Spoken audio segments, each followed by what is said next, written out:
Assalamualaikum warahmatullahi wabarakatuh. Perkenalkan, nama saya Karina Ahmad dengan NIM 0220142590, kelas E, Prodi Pendidikan Pancasila dan Kewarganegaraan.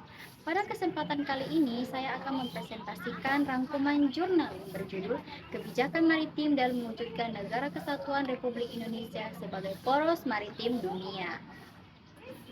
Video ini saya buat untuk memenuhi tugas mata kuliah kemaritiman. Semoga melalui video ini kita bisa sama-sama memahami bagaimana kebijakan maritim Indonesia berperan dalam mewujudkan cita-cita besar bangsa, yaitu menjadi poros maritim dunia. Teman-teman, ide tentang Indonesia sebagai poros maritim dunia pertama kali muncul pada masa pemerintahan Presiden Joko Widodo tahun 2014.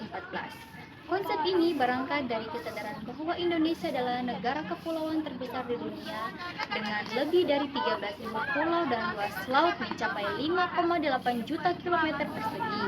Laut bukan lagi pemisah, tapi justru penghubung antar pulau yang simbol pemersatuan bangsa. Jadi, gagasan poros maritim dunia ini bukan hanya soal laut sebagai sumber ekonomi, tapi juga sebagai sumber kekuatan dan identitas nasional Indonesia. Dalam visi ini, Presiden Joko Widodo mengemukakan 5 unsur utama, yaitu 1. Budaya maritim, yaitu mengembalikan jati diri bangsa sebagai bangsa pelaut. 2. Ekonomi maritim dengan memanfaatkan sumber daya laut secara berkelanjutan. 3. Koneksivitas maritim dengan membangun tol laut dan pelabuhan.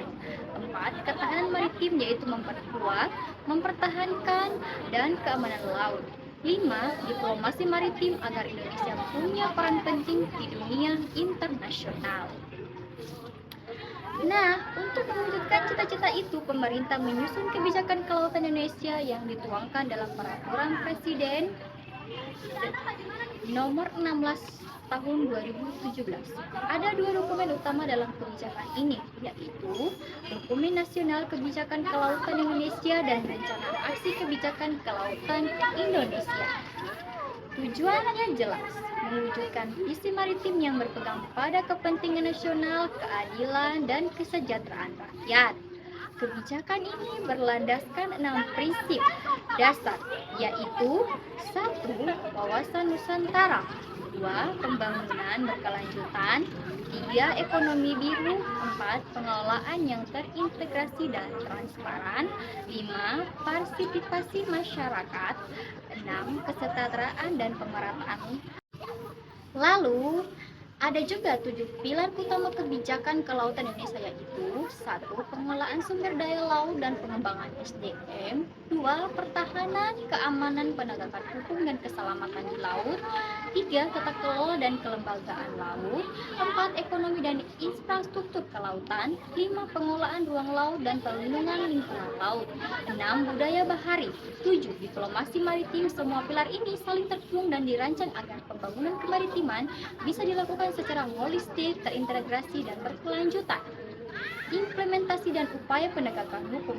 Lalu bagaimana penerapannya? Pemerintah membuat rencana aksi kebijakan kelautan dengan 5 program prioritas, yaitu 1. Batas maritim dan diplomasi laut. 2. Industri dan konektivitas maritim. 3. Pengelolaan sumber daya alam dan lingkungan laut. 4. Pertahanan keamanan laut serta budaya bahari. Salah satu hal yang sangat penting adalah penegakan hukum di laut. Ini mencakup pertahanan dan keamanan dan keselamatan pelayaran. Indonesia menghadapi berbagai macam ancaman seperti perampokan, pelanggaran kedaulatan, dan pencurian ikan (IUU FISU). Untuk mengatasinya, dibentuk lembaga seperti Badan Keamanan Laut atau Bakamala yang bertugas melakukan patroli keamanan laut. Selain itu, TNI AL dan kepolisian juga berperan penting menjaga kedaulatan laut Indonesia. Semua ini diatur dalam Undang-Undang Nomor 6 Tahun 1996 tentang Perairan Indonesia dan Undang-Undang Nomor 32 Tahun 2014 tentang Kelautan. Tujuan akhirnya adalah memastikan laut Indonesia aman, berdaulat, dan bisa dimanfaatkan sebesar-besarnya untuk kesejahteraan rakyat. faktor pendukung dan tantangan. Tapi teman-teman, kebijakan ini nggak bisa jalan tanpa dukungan sumber daya manusia yang unggul dan teknologi yang maju. Negara seperti Norwegia dan Chile bisa sukses membangun sektor kelautan karena mereka fokus pada dua hal itu. Pendidikan dan riset teknologi kelautan. Indonesia juga harus belajar dari mereka agar bisa memanfaatkan kekayaan laut secara maksimal tanpa merusak lingkungan.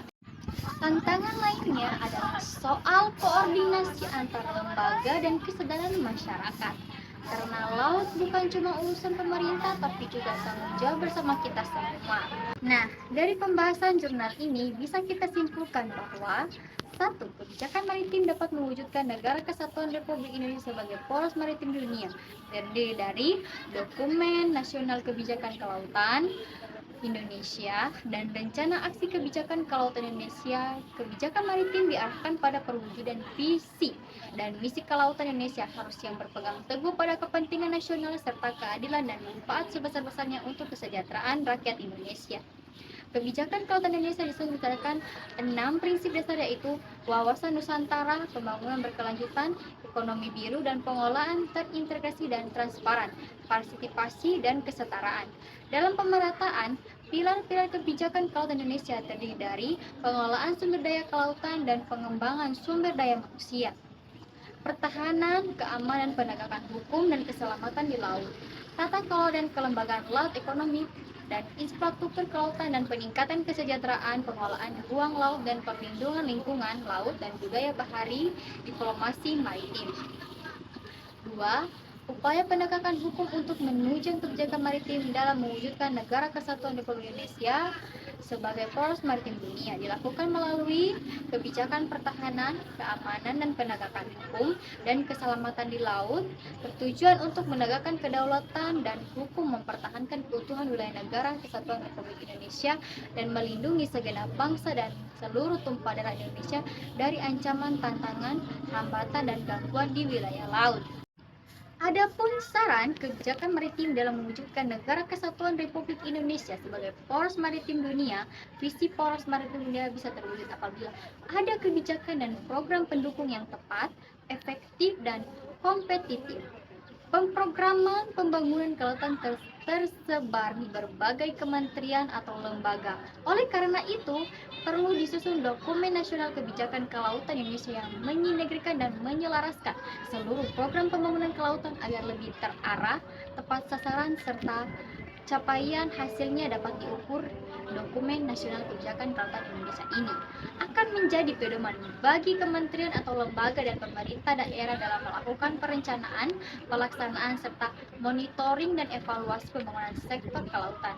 Juga sebagai acuan bagi masyarakat dan pelaku usaha dalam ikut serta melaksanakan pembangunan sektor kelautan untuk bersama mewujudkan poros maritim dunia. Dokumen Nasional Kebijakan Kelautan Indonesia menjadi instrumen yang menyinergikan gerak dan langkah seluruh pemangku kepentingan dalam mencapai cita-cita Indonesia sebagai poros maritim dunia.